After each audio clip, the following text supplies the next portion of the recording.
विविध भारती पुणे ठळक बातम्या. तमिळनाडूत करूर इथं एका राजकीय सभेत काल झालेल्या चेंगराचेंगरीत मरण पावलेल्या लोकांची संख्या 39 झाली आहे. 50पेक्षा जास्त जखमींवर रुग्णालयात उपचार सुरू आहेत. किमान 23 जण अतिदक्षता विभागात दाखल आहेत. अभिनेता राजकारणी विजय यांच्या पक्षाद्वारे ही सभा आयोजित केली होती. नाटो आणि युरोपीय संघ रशियाविरुद्ध वास्तविक युद्धसज्जता करत असल्याचा आरोप रशियानं केला असून त्याला सडेतोड उत्तर दिलं जाईल असा इशारा दिला आहे. रशियाच्या विमानांनी आपल्या हवाई क्षेत्राचं उल्लंघन केल्याचा आरोप इस्टोनियानं केला आहे. तर नाटोच्या सैन्यानं पोलंडवरील ड्रोन्स पाडल्याच्या घटनांनंतर तणाव वाढला आहे. नाटोचा इंच प्रदेश लढून सुरक्षित ठेवला जाईल असं अमेरिकेनं संयुक्त राष्ट्र सुरक्षा परिषदेला सांगितलं आहे. तर रशियाला आवर न घातल्यास आजवरची सर्वात विध्वंसक शस्त्र स्पर्धा सुरू होण्याचा इशारा युक्रेननं दिला आहे.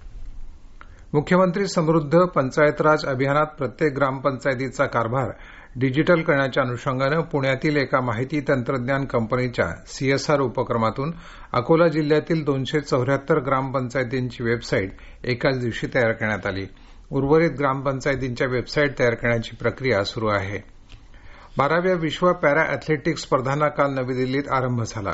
9 दिवस चालणाऱ्या या स्पर्धेत 186 पदकं जिंकण्यासाठी स्पर्धक बाजी लावतील. शैलेश कुमारनं उंच उडीत काल भारताला पहिलं सुवर्णपदक मिळवून दिलं आणि स्पर्धेत तसंच राष्ट्रीय स्तरावर नवा विक्रम केला. महिलांच्या विश्वकरंडक क्रिकेट स्पर्धेसाठी सराव सामन्यात भारतानं काल न्यूझीलंडवर बंगळुरू इथं झालेल्या सामन्यात 4 गडी राखून विजय मिळवला. स्पर्धेतील पहिल्या सामन्यात 30 तारखेला भारत श्रीलंका लढत होणार आहे. पिंपरी चिंचवड शहरात पावसाची संततधार सुरू असल्यानं महापालिका प्रशासनानं सर्व 8ही क्षेत्रीय कार्यालयांच्या बचाव पथकांना सज्ज राहण्याचे आदेश दिले आहेत. मुळा, इंद्रायणी आणि पवना नदीकाठच्या रहिवाशांना सतर्कतेचा इशारा दिला आहे. चिखली, कासारवाडी, मोशी या भागातील रहिवाशांच्या घरात पाणी शिरल्यानं त्यांच्या पुनर्वसनाचं कामही सुरू आहे.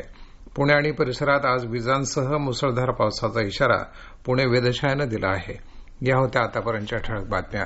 यानंतरच्या ठळक बातम्या सकाळी 9:58 मिनिटांनी.